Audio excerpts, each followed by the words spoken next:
wilayahnya kita sebagai hamba ini adalah wilayah usaha, bukan wilayah hasil.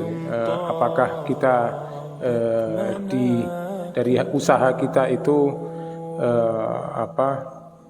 menjadi kuat atau menjadi lemah atau menjadi kaya atau menjadi miskin, itu bukan wilayah kita. Bukan apakah sekarang atau nanti, itu bukan wilayah kita.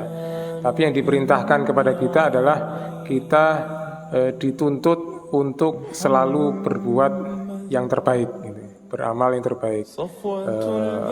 Di dalam surat Al-Mulk itu disebutkan alladzi khalaqal mauta wal hayat liyabluwakum ayyukum ahsanu amala.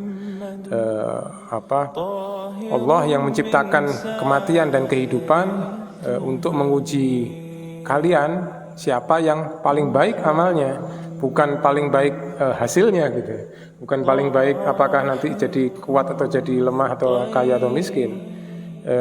Itu bukan yang dinilai, bukan itu, tapi bagaimana amal dia, sudah ahsan belum, sudah terbaik belum, gitu. Yang bukan, Allah bukan cuman berharap kita berlaku baik saja, tapi di dalam surat Al-Kahfi juga ada disebut itu, ayyuhum ahsanu amala. Bukan hanya yang berbuat baik saja, tapi yang terbaik, yang lebih baik. Jadi ada perbandingan di situ, ada komparasi, ada persaingan, gitu, untuk membuat berlomba-lomba untuk dalam kebaikan.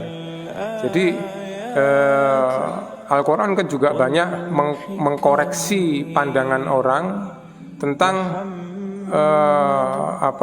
siapakah yang dirahmati oleh Allah itu.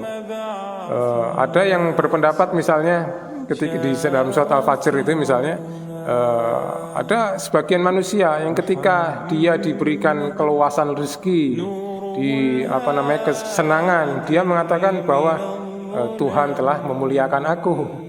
Ketika disempitkan rezekinya, dia beranggapan Tuhan telah menghinakan aku, Rabbi ahanan.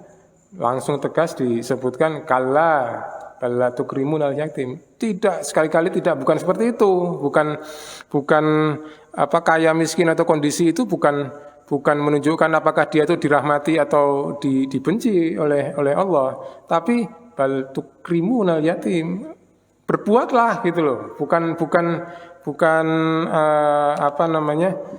kondisi kita sedang sempit atau sedang lapang, berbuatlah. Yunfiquna fis sarra'i wad dharra, berinfak, berbagi pada saat kondisi lapang atau kondisi sempit, kondisi kaya, kondisi miskin, kondisi kuat atau lemah, gitu. Kita diminta untuk berbuat, gitu. Nah, ini sebenarnya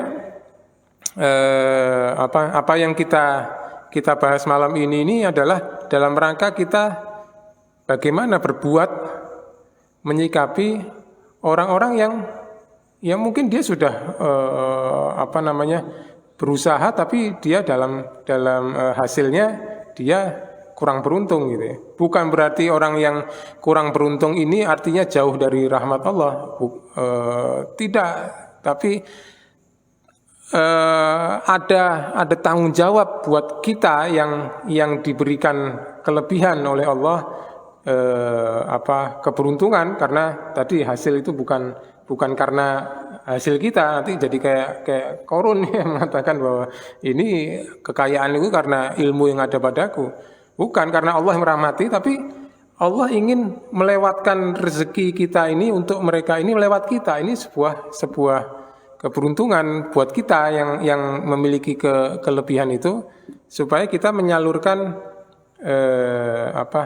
kelebihan kita ini kepada orang-orang yang kekurangan ini. Itu adalah bagian dari rahmat Allah.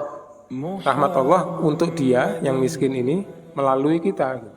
Nah, berbahagialah orang yang dijadikan jalan oleh Allah untuk menyalurkan rahmatnya, gitu. Orang siapa yang memberikan, yang merahmati yang di bumi, maka yang di langit akan menurunkan rahmatnya juga, gitu. Jadi sependapat Ahmad, kaya miskin kuat lemah itu bukan tujuan, tapi kita yang dituntut oleh Allah itu adalah berusaha yang terbaik. Selanjutnya kita berdoa kepada Allah supaya ya kita bisa konsisten gitu, istiqomah di jalan yang baik itu gitu. Karena setiap saat kita bisa tergelincir